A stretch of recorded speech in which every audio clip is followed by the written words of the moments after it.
ये है JBL का मॉडल JBL 190 साउंड बार। अगर आप YouTube वगैरह पे इसके रिव्यूज़ देखते हैं तो भर भर के वीडियोस पड़ी हुई हैं YouTube के ऊपर में, और कोई भी कॉन्स के बारे में कोई नेगेटिव पॉइंट तो इसमें कवर ही नहीं कर रहा है। अगर कवर भी कोई कर रहा है तो ये ऐसे दिखा रहा है कि ये नेगेटिव पॉइंट्स है ही नहीं, इनसे आराम से काम चल सकता है, इनसे कॉम्प्रोमाइज़ किया जा सकता है। आज मैं JBL 190 के ऊपर डिटेल में तो नहीं, एक शॉर्ट ही वीडियो बनाने वाला हूँ और मैं बताऊंगा कि क्यों आपको इस तरह के साउंड बार से दूर रहना चाहिए और क्यों आपको इस तरह के साउंड बार परचेस नहीं करने चाहिए। मैं क्लियर करना चाहूँगा, ये कोई स्पॉन्सर या कोई पेड वीडियो नहीं है, ये मैंने खुद से परचेस किया था तकरीबन 6 महीने पहले। 6 महीने यूज़ करने के बाद ये मेरा वीडियो है। तो ये है साउंड स्पीकर और नीचे की तरफ रखा है साउंड बार, और ये है JBL का 190। बहुत ही पॉपुलर मॉडल है JBL का ये वाला। इसको परचेस करने से पहले मैंने कई यूट्यूब पर वीडियोस देखी थी। इस मॉडल को लोगों ने काफ़ी अच्छा बताया था, बड़े बड़े यूट्यूबर, मैं उनका नाम नहीं लेना चाहता, उन लोगों ने इस मॉडल को काफ़ी अच्छा बताया था। उसके बाद ही मैंने इसको परचेज़ किया था। इससे पहले मैंने बोट का एक साउंड बार ख़रीदा था, उसकी वीडियो भी मेरे चैनल पे पड़ी हुई है, वो भी देख सकते हैं। अब मैं बताना चाहूँगा कि कौन क्या है इसके अंदर।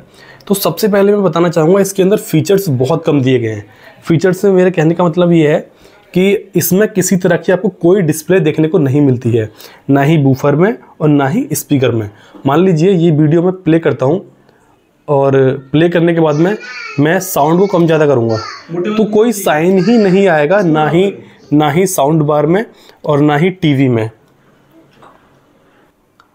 आपको पता ही नहीं चल पाएगा कि इसका साउंड 17 पे है, 18 पे है, 15 पे है, किसी तरह का कोई साइन नहीं देख सकते हैं।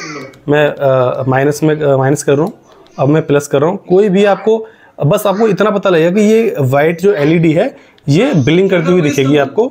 इसके अलावा कोई इंडिकेटर नहीं है जो आपको पता चल पाए कि ये कितने लेवल पे साउंड सेट हो रखा है।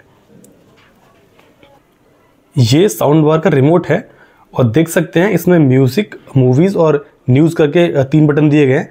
अगर मान लीजिए हम मूवीज़ देख रहे हैं और हमने इसको म्यूज़िक पे क्लिक किया हुआ था तो हमको पता ही नहीं लगेगा कि ये म्यूज़िक पर है, न्यूज़ पर है, किस पे सेट हो रखा है। तो एक मतलब डिस्प्ले तो कम से कम इसमें छोटी सी दे देनी चाहिए थी ताकि हमें पता लग पाए कि ये अभी फ़िलहाल किस सेटिंग पे चल रहा है, ये मूवीज़ पे, न्यूज़ पे है, म्यूज़िक पे, ये पता ही नहीं चल पाएगा आपको। तो ये बहुत बड़ा डिसएडवांटेज लगता है मुझे इसको यूज़ करते समय। बात करते हैं पॉइंट नंबर 2 की। अगर आप इस साउंड बार को ये सोच के परचेज़ कर रहे हैं कि मैं इसमें गाने का ही मतलब मुझे सिर्फ एक शौक़ है, मुझे गाने ही सुनने हैं, तो मैं क्लियर करना चाहूँगा कि ये उन लोगों के लिए नहीं है। अगर आप स्पेशली मूवीज़ के लिए साउंड बार देख रहे हैं तो ये बिल्कुल मूवीज़ के लिए बहुत अच्छा है। अपर बेस, लोअर बेस काफ़ी अच्छी देखने को मिलती है। बट अगर आप ये सोच के ले रहे हैं कि मेरा पर्पज़ सिर्फ गाने सुनना है और मूवीज़ वगैरह देखना है ही नहीं, तो आप 20, 25, 15 हज़ार रुपये ख़राब मत करो। आप कोई भी साउंड बार ले लो, बोट का ले लो, सैमसंग का ले लो, सोनी का ले लो, जो कि 10,000 से नीचे मिल जाएंगे, 8,000, 7,000 में मिल जाएंगे। उनकी भी साउंड काफ़ी अच्छी है। मैं म्यूज़िक की बात कर रहा हूँ, मूवीज़ की नहीं। अगर आपका पर्पज़ म्यूजिक और मूवीज़ दोनों हैं तो इस साउंड बार की तरफ आप देख सकते हैं। अदरवाइज़ इतने पैसे ख़राब करने वाली कोई मतलब ही नहीं बनता। अगर दोनों एंजॉय करना चाहते हो, मूवीज़ को भी, सॉन्ग्स को भी, तो ठीक है। अगर सिर्फ गाने ही सुनना है, सॉन्ग्स का एक पर्पज़ है, तो आप कोई भी साउंड बार ले सकते हैं, सोनी, सैमसंग, किसी का भी, जो कि 7-8 हज़ार में ईजिली मिल जाते हैं। मैंने इसको परचेज़ किया था तकरीबन 6 महीने पहले, तो मुझे विजय सेल से 14,500 रुपये का मिला था। अगर इस समय जब मैं 12 मार्च है आज, 12 मार्च को जब मैं वीडियो शूट कर रहा हूँ तो अमेज़न पे इसकी प्राइस है 26,000, फ्लिपकार्ट पे इसकी प्राइस थी 25,000 के आसपास। तो इसका प्राइस मतलब कोई कंपनी का कोई नियम धर्म है ही नहीं, मतलब वो कुछ भी प्राइस सेट कर देते हैं कहीं भी। 27,000 का भी, 30,000 का भी, 25,000। एक साउंड एक अपने कोई चीज़ लॉन्च की है तो उसका एक पर्टिकुलर प्राइस फिक्स होना चाहिए ना कि इतने पे ही मिल पाएगा। दिवाली पर आप इसको 14,000 का बेच रहे हैं, 14,500 के आसपास, और वही प्राइस 27, 28,000, 30,000 तक जा रहा है। तो इसका प्राइस का जो फ्लक्चुएशन है इसमें बहुत ज़्यादा है। तो हमेशा मेक श्योर करें कि आपको 15,000, 16,000 तक मिले तभी परचेज़ करें। अदरवाइज़ इतना पैसे डालने का कोई सेंस ही नहीं बनता है इस मॉडल में। ये 25-30 हज़ार रुपये तो कहीं से डिज़र्व करता ही नहीं है। अगर 15,000 से नीचे आपको मिलता है तो मैं कहूँगा फिर आप इसको कंसिडर कर सकते हैं।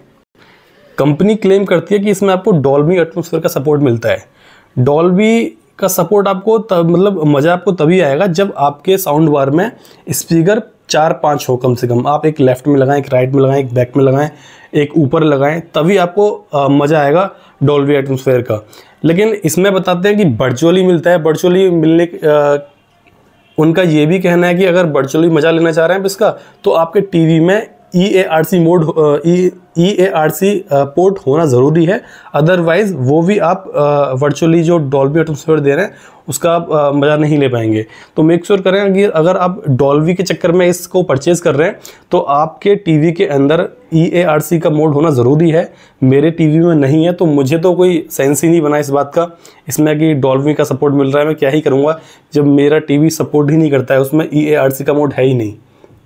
तो ये सब फालतू की जो चीज़ें बताई जाती हैं कंपनी के थ्रू, ये सिर्फ कस्टमर्स की अटेंशन पाने के लिए है और कुछ है नहीं, सिर्फ मार्केट गिमिक है कि हम इसमें डॉल्बी एटमॉस्फेयर का सपोर्ट दे रहे हैं, वर्चुअली पता नहीं क्या ही देंगे। अरे भाई, जब चारों तरफ से साउंड मिलेगी तभी तो मज़ा आएगा उसका।